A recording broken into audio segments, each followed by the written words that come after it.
கூட்டத்தில் தலைவராக அதுக்காக நீங்கள் இந்த மாநாடு நடத்துறீங்க? அது இல்லை, உண்மை இல்லை. நீங்கள் உண்மையை தவிர எல்லாத்தையும் பேசுகிறீங்க.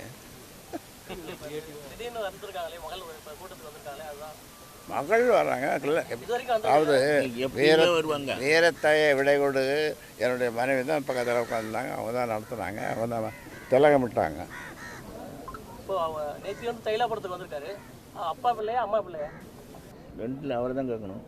இல்லை இப்போ நீங்கள் ரெண்டுன்னா என்ன? ரெண்டும் கூட்டணி எந்த அணிக்கு கூட்டணி? எந்த கூட்டணி சேரணும்? நீங்கள் எந்த சொல்கிறீங்களோ அந்த அந்த கூட்டணி. எப்போ இருக்கிற மாதிரி நீங்கள் ரெண்டில் ஒன்று பிடிக்கலாம். இப்போ நீங்கள் திமுக கூட்டணியில் ரெண்டில் ஒன்று தொடுங்க. ரெண்டில் ஒன்று தொடுங்க. நீங்கள் நினைக்கிறது தான். அப்புறம் திமுக கூட்டணியில் கேள்வியே சரியாக கேட்க மாட்டேங்கிறீங்க. நீங்கள் சரியாக கேள்வி கேட்க மாட்டேங்கிறீங்க. திமுக கூட்டணியில் சேர போகிறதா அதிகமாக வெளில பேசப்படுது. அது சம்பந்தமான கருத்து. திமுக கூட்டணியில் சேர போகிறதா வந்து பேசப்படுது வெளில பரவலா? ஆமாம், ஒரு 10 காக்கா பறந்தது. அதில் 10 காக்காயில் 5 காக்கா வெள்ளை காக்கா. அந்த வெள்ளை காக்கா தான் உங்களுக்கு சொல்லி இருக்கும்னு நினைக்கிறேன். சரியா? அதிமுக கூட்டணிக்கு சரியா?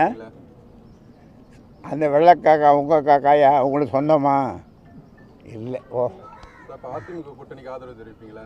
அதிமுக கூட்டணிக்கு இங்கே எத்தனை கட்சிகள் இருக்கிறது? மொத்தம் 49 கட்சிகள் இருப்பதாக சொல்லப்படுகிறது. இன்றைக்கு யார் கட்சி ஆரம்பிக்கிறார்கள் என்று தெரியவில்லை. இன்றைக்கு புதிதாக ஆரம்பித்திருந்தால் நீங்கள் என்னிடம் இங்கே இருந்திருக்க மாட்டீர்கள், அங்கே போயிருப்பீர்கள். ஆக இல்லை என்று இதிலிருந்து தெரிகிறது.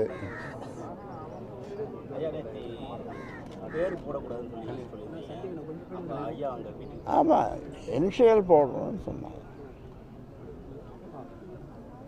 மத்திய அரசு தமிழ்நாட்டுக்கு கொடுக்க வேண்டிய கல்விக்கான இந்த தொகையெல்லாம் அதை வழங்க மாட்டாங்க. இப்போ அது குறித்து உங்களுடைய கருத்து? அது குறித்து அறிக்கை வெளியிட்டிருக்கிறோம். தொடர்ந்து வலியுறுத்துவோம்.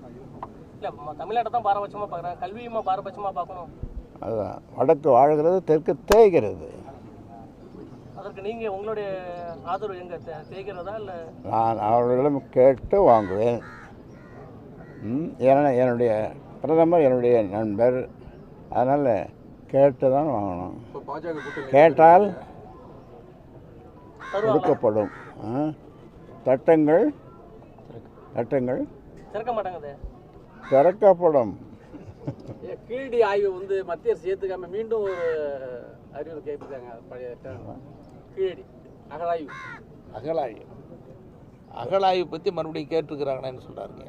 அகழாய்வு கீழடியில். ஐயா, இந்து அறநிலையத்துறை சார்பில் இப்போ கோயில் பணத்தெல்லாம் எடுத்து காலேஜ் கிட்ட சொல்லி இபிஎஸ் ஒரு கிண்டல் பண்ணியிருக்காரு. அதுக்கு ஸ்டாலின் கண்டனம் தெரிவிச்சிருக்காரு. அதுக்கு கோவில் பணத்தை எடுத்து கோயில் நிலத்தில் இந்து அறநிலையத்துறை வந்து கோயில் நிலத்தில் கட்டடம் கட்டக்கூடாதுன்னு சொல்கிறாங்க. பணத்தை எடுத்து காலேஜ் கட்டுறாங்க, கவர்மெண்ட் காலேஜ் கட்டுறதா சொல்லி கட்டுறாங்க. அதாவது கோயில் நிலம் அதிகமாக இருந்ததுன்னு சொன்னால் அதில் கல்விக்காக கல்லூரி கட்டுறதுல தவறு இல்லை.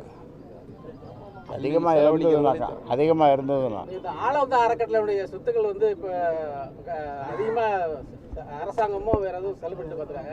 அவருடைய பாதுகாப்புக்கு உங்களுடைய இல்லை, எத்தனையோ போராட்டங்கள் பண்ணோம், அவ்வளோ கோரிக்கைகள் விண்ணப்பங்கள் எல்லாம் பண்ணோம், ஒன்றும் நடக்கலை. நாங்கள் ஆட்சிக்கு வந்தால் அதெல்லாம் சரி பண்ணுவோம். உடனுக்குடன் செய்திகளை தெரிந்து கொள்ள சன் நியூஸ் பெல் ஐகானை கிளிக் பண்ணுங்க.